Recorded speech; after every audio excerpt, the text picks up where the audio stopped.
When the big elaborate family films come whooping out wearing paper hats and asking you to pull a cracker. And such a film, in intent anyway, is Labyrinth, a fairy tale created by Jim Henson, the man who makes the Muppets, written by Terry Jones, once of the Monty Python team, and starring David Bowie. It all sounds pretty good, doesn't it? And I wish I could say it was, but alas, honesty demands that instead of emulating Santa Claus, I have to go about in the guise of Scrooge muttering humbug. The story is as follows. Teenager Jennifer Connelly, much to her resentment, is left babysitting for her infant half-brother, and finding his wailing and puling less than intellectually stimulating, fervently wishes the goblins would take him. Never reluctant to oblige, the goblins promptly do so, greatly to the rapidly repentant Miss Connelly's dismay, whereupon enter the Goblin King, David Bowie, to explain that if she wants the kid back, she has 13 hours to find her way through a mysterious labyrinth and into the Goblin Castle. You're him, aren't you? You're the Goblin King. I want my brother back, please, if it's all the same. What's said is said. But I didn't mean it. Oh, you didn't? Please, where is he? You know very well where he is. Please bring him back, please. Sarah, go back to your room. Play with your toys and your costumes. Forget about the baby. I can't. I've brought you a gift. What is it? It's a crystal. Nothing more. But if you turn it this way, look into it, it'll show you your dreams. But this is not a gift for an ordinary girl who takes care of a screaming baby. Do you want it?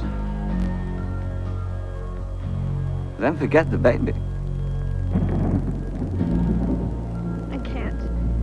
It is that I don't appreciate what you're trying to do for me, but I want my brother back. He must be so scared. Sarah.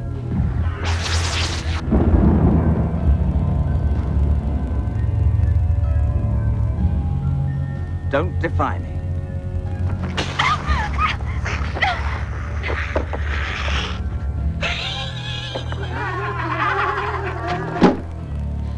You're no match for me, Sarah. Well, Miss Connelly embarks upon her journey, picking up on the way such companions as Hoggle, a gardening dwarf who occupies himself by killing fairies with an insecticide spray, Ludo, a sort of hairy and lugubrious relative of Chewbacca of Star Wars fame, and Sir Didymus, a kind of fox terrier at arms. Now, given all this and the fact that fleetingly the story is reminiscent of Alice in Wonderland and The Wizard of Oz, it still sounds pretty good. So why isn't it? Well, mostly because, except at odd moments, there's no sense of danger or dread, and here perhaps the casting of David Bowie is at fault. He's not remotely menacing, possibly because he looks androgynous enough to be crowned either King of the Goblins or Queen of the May, depending on where the vacancy lies. In his favour, though, I must admit that he refrains from singing too much, and I say this not because I have any aversion to Mr. Bowie singing, but because in this kind of film the action stops every time the leading character clears his throat and delivers himself of a few well-chosen verses. And under Jim Henson's direction, Labyrinth is too slow already to allow for any built-in stoppages. On the credit side, Mr. Henson's goblins and other assorted creatures, though suffering overmuch from a touch of the cutes, are admirably done. Miss Connelly, too, is perfectly acceptable, despite the fact that, like most American teenagers, she seems too worldly and experienced to have much belief in fairies and goblins, unless they came at her with a chainsaw on Halloween. I smell trouble.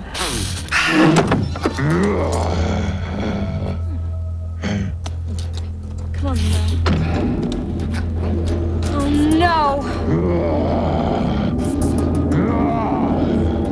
What is that?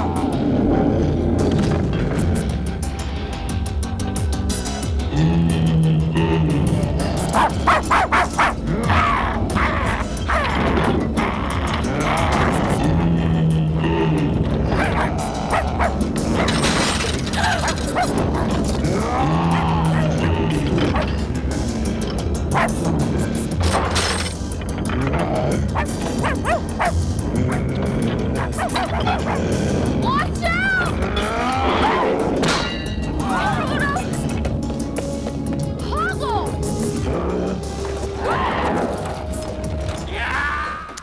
I have to say that I was a bit worried about the well-being of the baby, Toby Froud by name.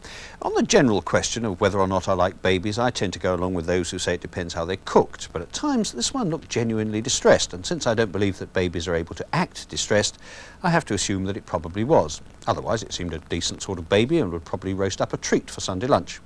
As for the film, well, it is rather a disappointment, and that's a pity. It was obviously made with great care, but somewhere in the execution something went amiss. One word of warning, there's just the occasional scene that might prove frightening for very small children, though who am I to say? In my experience, small children are about as easily scared as...